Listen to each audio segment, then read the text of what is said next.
Welcome to episode 8 of Quadocast, entitled, Where the Fuck Did Episode 4 Go? To remind everyone, episode 4 was called The Root of All Legal. The main thesis of that video is that half our problems would go away if we do one thing across all associations, which is simply to have transparent policy between the relationship of the board and how they communicate with their own attorneys. For instance, if a rogue president, which we've seen so many times in Quadomane history, without the knowledge of the rest of the board, unilaterally orders a cease and desist be drafted by the attorneys, the attorney could serve as a check and balance and say, I'd only do so and serve this association as a client if and when there's a board vote on it. Though it's reasonable for all board members to funnel their legal questions to a single point, such as the president, to initiate communication with the attorney in order to save legal costs, at the same time, the attorney should be instructed to send all replies to all board members, not just the president alone. This serves as a check and balance on both the president and the attorney. An exception, of course, might be when the subject matter of the question pertains to another board member. So why would a thesis like this, so simple, clear, transparent, and helpful to us all, be removed from YouTube? That's right, that episode was banned, taken down,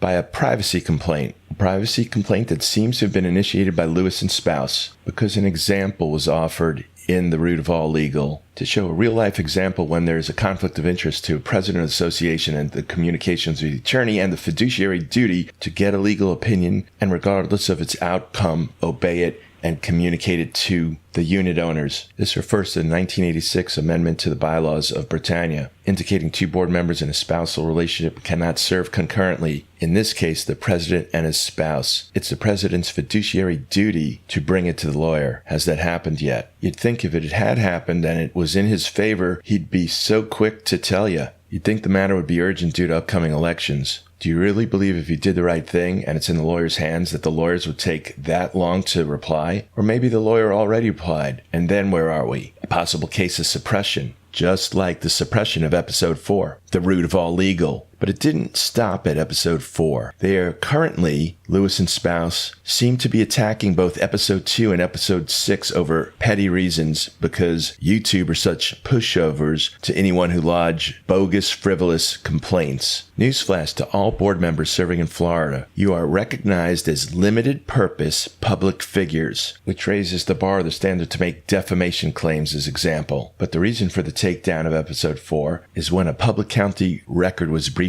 referenced to make a point that there is indeed two board members in a spousal relationship serving concurrently on the board in violation of the bylaws, making the case why we all need open, transparent legal policy so we are no longer subjected to the fox guarding the henhouse without checks and balances. This goes for all associations. It appears the common theme is simple: suppression, whether it's a YouTube video or a legal opinion. But that's not the only thing that Britannia members are being left in the dark about. They are smack in the middle of an election, and despite it, unit owners remain in the dark whether they'll even have a Meet the Candidates meeting. According to one unit owner, the office already made a unilateral decision not to share which candidates are running because they're not required to do so. But at the same time, no one in Britannia has a clue when their second notice will go out. Kind of odd that a president methodical about timelines on every other issue is silent on the rollout of the election. And why should the president have inside information and know everyone who's running, yet the rest of the community left in the dark? Another example of suppression. Why would anyone in Britannia wish to remain subjected to such poor, cowardly leadership? These problems are not exclusive to Britannia. Let's take a look at Catania for a minute. Last year, they departed big time from tradition and failed to have a Meet the Candidates meeting. I wonder why. Probably the same reason they went out of their way not to fill a vacant board seat for most of the last term. Simply put, those in power don't want to be challenged. Simply put, control begets control. But let's move on. The president of Britannia is also the president of REC. At first glance, one would feel hopeful about REC because half of the REC board changed based on last year's election. Of the 8 members on REC, we have 4 new REC members. But that change is nothing but theory. For example, none of those 4 new REC board members serve on the legal committee, and the 3 members of the legal committee were on the front lines of the old board that got us into all these legal problems. Power begets power. So half the board is new blood, yet not a single thing has changed. That should inform everyone in this community that half measures is not enough. The interesting thing about the remaining older members, they all came in together on a single ticket, a single alliance, and fittingly, almost all of them should be voted out together. We've observed for years now how they operate, or in many cases, interfere with the operation of the association, which is even worse. That might be a subject of future videos. The good news is that this year, there are actually a lot of very reasonable candidates running across different associations. New blood willing to serve rather than get caught up in power control and suppression. Plenty of unit owners tend to make their choices just from the bio sheets alone.